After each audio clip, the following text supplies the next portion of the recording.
नमस्कार. पंचगंगा नदीच्या पुराच्या पाण्याच्या संदर्भात आजपर्यंतची अद्ययावत आकडेवारी मी नागरिकांच्या माहितीसाठी नमूद करत आहे.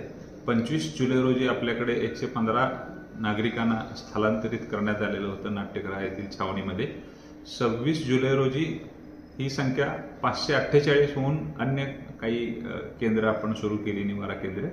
तसेच आज 27 जुलै रोजी 969 नागरिकांचं स्थलांतर 6 विविध महापालिकेच्या निवारा केंद्रामध्ये करण्यात आलेलं आहे.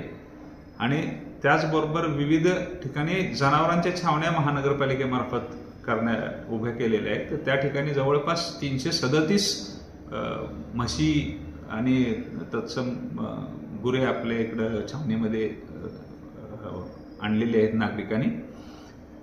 आज कोल्हापूर जिल्ह्याचे सन्माननीय पालकमंत्री नामदार श्री मुश्रीफ साहेब यांनी या पूरस्थितीच्या पाहणी आणि निवारा केंद्रास भेट दिली आणि सर्व व्यवस्थेचा आढावा घेतला. मंत्री महोदयांनी या निवारा व्यवस्थेबद्दल समाधान व्यक्त करून आवश्यक ती सर्व मदत नागरिकांना पोहोचवण्याबाबतचे आदेश प्रशासनाला दिलेले आहेत. त्यानुसार प्रशासन पुढील आवश्यक ती कार्यवाही करत आहे. निवारा केंद्रांमध्ये सर्व आवश्यक सुविधा पुरवण्यात आलेल्या आहेत. तसेच त्या ठिकाणच्या नागरिकांची आरोग्य तपासणी देखील महापालिकेच्या डॉक्टर, तसेच IGMचे डॉक्टर, अलायन्सचे डॉक्टर व अन्य सेवा भारतीचे डॉक्टर्स यांचे सर्वांच्या मार्फत करण्यात येत आहे.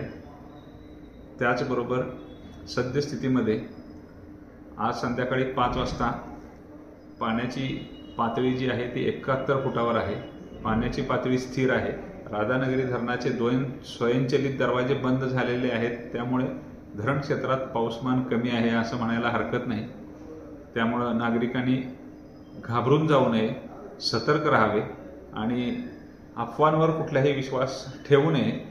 प्रशासनाचे सूचनांचे काळजीपूर्वक पालन करून महापालिका प्रशासन व सर्व यंत्रणेला सहकार्य करावे असे विनम्र आवाहन आहे. धन्यवाद.